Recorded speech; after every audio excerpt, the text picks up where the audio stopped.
और जो बीमार है तो सब स्वस्थ हो जाएगा, दोबारा से हेल्दी हो जाएगा, कोई भी बीमारी। अब दूसरा प्राणायाम है, ये सबको सीखना है। मैंने यही प्राणायाम जो आपको सिखा रहा हूं, ये देश के 4 करोड़ से ज्यादा लोगों को, जैसे आज आप यहां रघुनाथगंज में बैठे हैं, ऐसे पूरे देश और दुनिया में 4 करोड़ से ज्यादा लोगों को फिजिकली ऐसी ट्रेनिंग दे करके आया हूं जैसे आपको दे रहा हूं। और आज दुनिया के 200 से ज्यादा देशों के 100 करोड़ से ज्यादा लोग योग कर रहे हैं और उसके द्वारा निरोग हो रहे हैं। यह दुनिया की सबसे बड़ी घटना है। 100 करोड़ से ज्यादा लोग क्या कर रहे हैं? सुबह उठ के भस्त्रिका कर रहे हैं। और क्या कर रहे हैं? मैं चाहता हूं हर आदमी सुबह उठ के प्राणायाम करे, बच्चा भी करे, बड़ा भी करे, स्वस्थ आदमी करे, बीमार भी करे। स्वस्थ करेगा तो बीमार होगा ही नहीं। बच्चे करेंगे तो बच्चों की हाइट अच्छी होगी, आईसाइट अच्छी रहेगी, मेमोरी शार्प होगी, वो बलवान बनेंगे, बुद्धिमान बनेंगे, चरित्रवान बनेंगे, गुणवान बनेंगे, मातृ भक्त राष्ट्र भक्त बनेंगे। करो कपालभाति। जो बड़े करेंगे तो बड़ी उम्र में प्रोस्टेट बढ़ने लगता है। बड़ी उम्र में जैसे ही एज बड़ा होता है तो डॉक्टर बोल देता है ये तो एजिंग प्रोसेस है, ये तो एज रिलेटेड प्रॉब्लम है। बड़ी उम्र में प्रोस्टेट बढ़ जाता है। कपालभाति करने वाले का कभी भी प्रोस्टेट नहीं बढ़ेगा। बड़ी उम्र में, बड़ा आयु वय में, जब आपका वयस बढ़ता है तो आपको यूट्रस में फाइब्रोस, ओवरी में सिस्ट, माताओं बहनों को, पुरुषों को प्रोस्टेट में प्रॉब्लम होता है। कपालभाति करने वाले को कुछ नहीं होगा। किडनी में स्टोन कपालभाति वाले को, करने वाले को नहीं होगा। गाल ब्लेडर में स्टोन, कपालभाति करने वाले को गाल ब्लेडर में स्टोन नहीं होगा। किडनी में स्टोन है, निकल जाएगा। और ये आजकल गाल ब्लेडर में स्टोन बहुत बनने लग गया है। जो कपालभाति करेगा उसको गाल ब्लेडर में स्टोन नहीं होगा, किडनी में स्टोन नहीं होगा। किडनी स्टोन, आजकल किडनी फेलियर बहुत हो रहा है। जो कपालभाति करेगा वो उसको किडनी फेलियर का बीमारी नहीं होगा। आजकल जॉन्डिस बहुत हो रहा है, हेपेटाइटिस बहुत हो रहा है। छोटे बच्चों को भी लीवर का, किडनी का प्रॉब्लम हो गया आजकल। छोटे बच्चों को ब्लड कैंसर, छोटे छोटे बच्चों को ब्लड शुगर, छोटे छोटे बच्चों को हार्ट का प्रॉब्लम, छोटे छोटे बच्चों को स्किन डिसऑर्डर्स, छोटे छोटे बच्चों को आर्थराइटिस होने लग गया, पेट खराब रहता है। और छोटे छोटे बच्चों को रात को तो सुसु होता है। जो कपालभाति करेगा वो बच्चे को रात को यूरिन नहीं होगा। कपालभाति करने वाले को पेट मोटा नहीं होगा। इधर भी सब काफी भाई मोटा मोटा हो गया है और माता जी भी मोटी मोटी हो गई है। जो कपालभाति करेंगे कोई मोटा और कोई मोटी भी नहीं होगी। जितना मोटा उतना खोटा और जितनी मोटी उतनी खोटी। ये मोटा है ना, ये मोटा बीमारी है बहुत बड़ा, मोटापा, over fat. Access fat heart problem को बढ़ाता है, एक्सेस फैट डायबिटीज को बढ़ाता है, एक्सेस फैट अर्थराइटिस करता है, एक्सेस फैट ये आदमी की वर्किंग पावर को कम कर देता है, एनर्जी के लेवल को कम कर देता है, आयुष को कम कर देता है।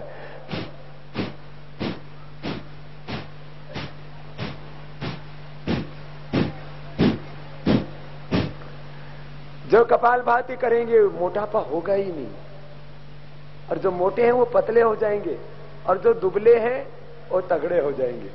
कुछ अंडरवेट है, कुछ एक्स्ट्रा बॉडी है और कुछ एक्सरे बॉडी है। एक्सरे बॉडी का मतलब पता है? फोटो खिंचवाओ तो एक्सरा निकलता है।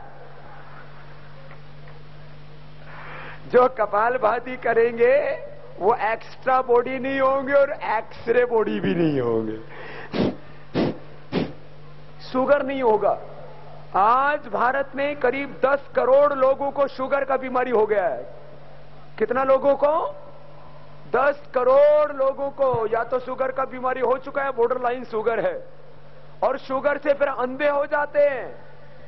2% लोग तो अंधे ही हो जाते हैं। 85% लोगों को आंखों का कोई सीरियस प्रॉब्लम होता है। 10% लोगों को आंखों का कोई क्रोनिक प्रॉब्लम हो जाता है। 15 से 35% लोगों का किडनी खराब हो जाता है डायबिटीज से। गैंग्रीन होता है, हाथ पैर कटना पड़ता है। डायबिटीज और डायबिटीज के कॉम्प्लिकेशंस जो कपालभाति करेगा उसको नहीं होंगे। बीपी बहुत बढ़ गया है। यहां पर जो बैठे हैं, ब्लड प्रेशर, हाइपरटेंशन, बीपी का बीमारी कितनों को है? जिनको बीपी है हाथ उठाना, तो हाथ उठाओ। बीपी वाला, बीपी हाथ हिलाना। इसका मतलब इधर भी आ गया है बीपी। कपालभाति करना, अनुलोम विलोम करना।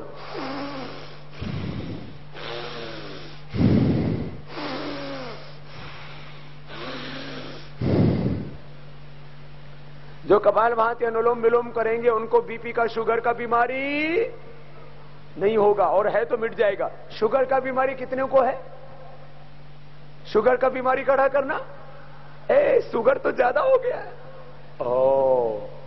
और इसके साथ साथ सिर में दर्द, माथा कितनों का दुखता है? माथा ये माताओं का तो बहुत दुखता है। हाथ उठा करना दोनों। भाइयों का भी दुखता है माथा, और बहनों का तो लगभग 50% का माथा दुखता है। कपालभाति करना और अनुलोम विलोम करना।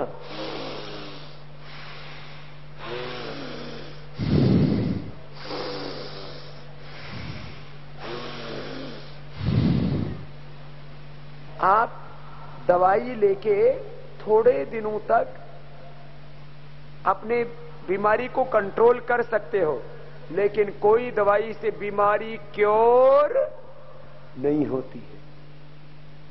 योग से आपका बीपी, आपका थायराइड, आपका अर्थराइटिस, आपका अस्थमा, आपका हेपेटाइटिस, आपका सोराइसिस, ये सब बीमारी आपका क्योर होता है। योग से बीमारी क्या होता है बोलो? क्योर। दवाई से कोई बीमारी क्योर नहीं होता है।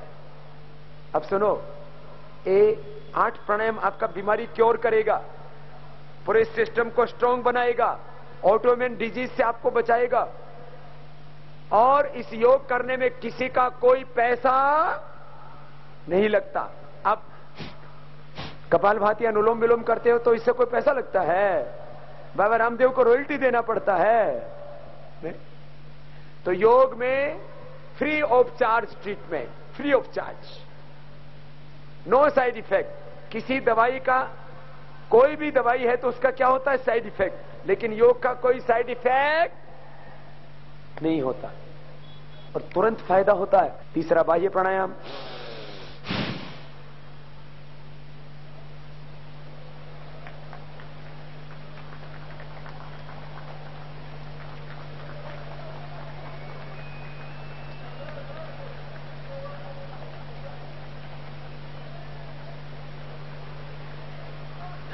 श्वास को बाहर छोड़ के बाहर रोक दिया, और बाहर रोक के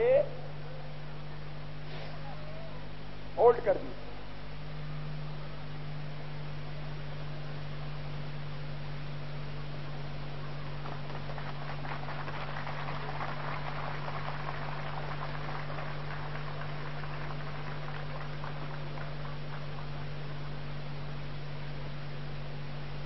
तो ये बाह्य प्राणायाम हो गया। अब इसमें पेट को अंदर खींचो, ढीला छोड़ो तो अग्निसार।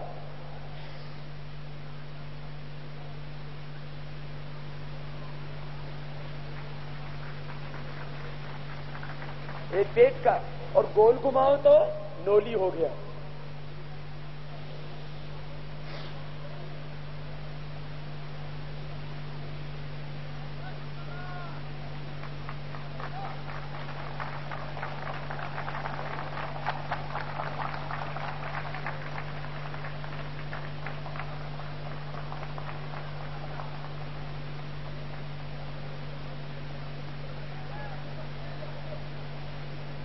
आप भी घुमाएगा?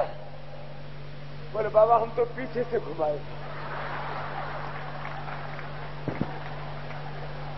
आगे से तो घुमाने के लिए जगह ही नहीं है, पूरा ट्रैफिक जाम है।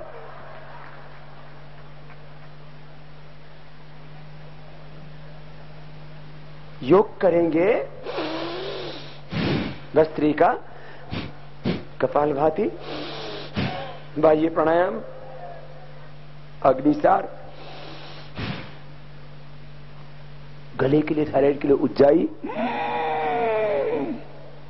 भर के श्वास टाइट करके गले को,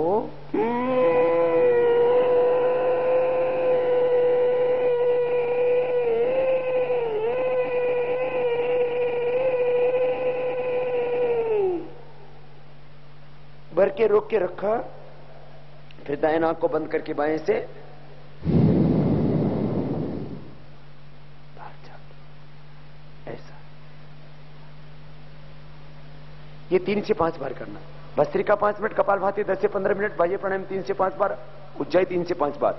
ये अनुलोम विलोम बहुत ही जबरदस्त है, आंखों का चश्मा हट जाएगा, बीपी क्योर हो जाएगा, migraine pain, depression, epilepsy, paralysis तक ठीक हो जाएगा, एसएलई की प्रॉब्लम, एमएस की problem, autoimmune disease, neuro problems, neurons का प्रॉब्लम्स, एक एक सेल के रिसेप्टर्स, एक एक सेल का पूरा कैरेक्टर, एक एक सेल का पूरा structure, genes, chromosomes, genome, DNA तक एकदम करेक्ट हो जाएगा। एक एक सेल पूरा सिस्टम, एक एक सेल के अंदर न्यूक्लियस है वो पूरा ठीक होगा, अपना ब्रेन से लेकर के सेल का न्यूक्लियस तक, और एक एक सेल एनर्जाइज हो जाएगा। अनुलोम विलोम प्राणायाम बहुत जबरदस्त है।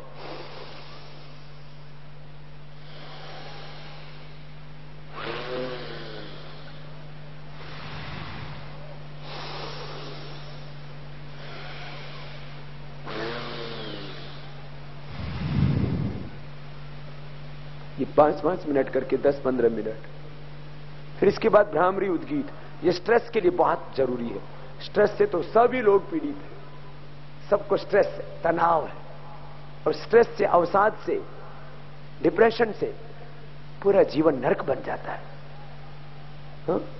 पहले उंगली माथे पर, तीसरी उंगली से आंखों पर, कान अंगूठी से बंद, मुख भी बंद होता है, मुंह बंद करके ऐसे करना। आओ मेरे साथ सभी सांस भीतर गहरा भरो,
ये भ्रामरी। फिर दोनों हाथ घुटनों पर, ये स्ट्रेस के लिए, तनाव के लिए बहुत अच्छा है। मन को शांति मिलेगी, इससे तृप्ति मिलेगी। और अब श्वास भीतर गहरा भर के श्रद्धा से, भाव से, समर्पण से ओम का उच्चारण करें। सब लंबा गहरा सांस लो, आंखें बंद।